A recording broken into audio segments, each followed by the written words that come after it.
Railway संशोधन bill 2024 पर मैं मेरी बात रख रहा हूँ। आता हूँ आपको रेलवे का तो कई सारे विकास रेलवे रोड से रोड यात्रा 2000 किलो वैसे ही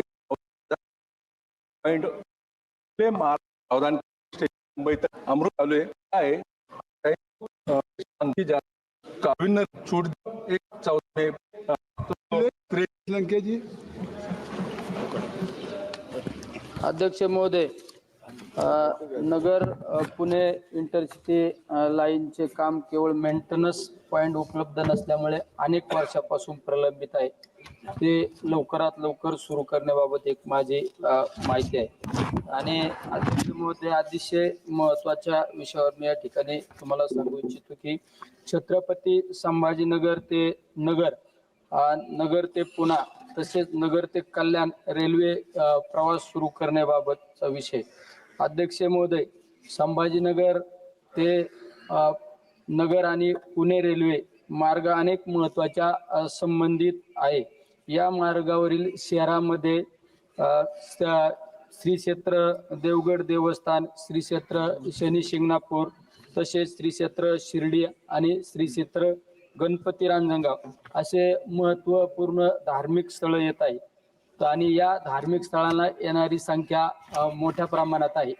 तसेच या मार्गावरील वाळुंज औद्योगिक क्षेत्र असून सुपा औद्योगिक क्षेत्र, गणपती रांजणगाव औद्योगिक क्षेत्र, पुणा औद्योगिक क्षेत्र या मार्गावरील अनेक मजुरांचा प्रवास असतो, व्यापारी असतात, धार्मिक स्थळाला जाणाऱ्या भाविकांची गर्दी असते। त्यामुळे हा मार्ग झाल्यास या ठिकाणी प्रवास सुरळीतचा होऊ शकतो।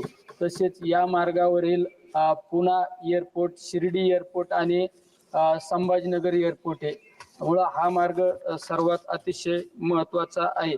तसेच नगर कल्याण रेल्वे प्रवास सुरू होणं सुद्धा तेवढंच महत्त्वाचं आहे, कारण बीड असू नगर असू या भागातील बहुतांशी लोक मुंबईशी पुण्याशी आपलं कल्याणशी निगडीत असतात।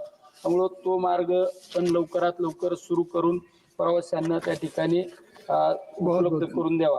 त्याचबरोबरीने माझ्या मतदारसंघातील एक निंबळक म्हणून एक गाव आहे, ते नगर शहराला जोडून आहे। त्या रेल्वे क्रॉसिंगला उड्डाण पुलाची आवश्यकता आहे, कारण 25-30 गावांचा संपर्क त्या ठिकाणी तुटतो। 15 मिनिटांनी एक 25 ते 30 मिनिटं रेल्वे क्रॉसिंग मुळे तो मार्ग बंद असतो।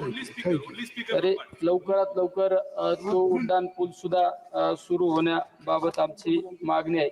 असे महत्त्वाचे आणि अतिशय महत्त्वाचा विषयावर सांगतो की वरिष्ठ नागरिकांना जो प्रवासामध्ये शुल्क दिली जात होती ती कोविडमुळे बंद झालेली आहे। म्हणजे 60 वर्षावरील पुरुष आणि 58 वर्षावरील महिलांसाठी प्रवासामध्ये 40% ते 50% प्रवासात सूट दिली जात होती, ती सुद्धा कोविडमध्ये बंद केलेली आहे। तो प्रवासासाठी ती सूट लवकरात लवकर सुरू करण्यात यावी ही माझी विनंती आहे। थँक्यू, बहुत बहुत धन्यवाद।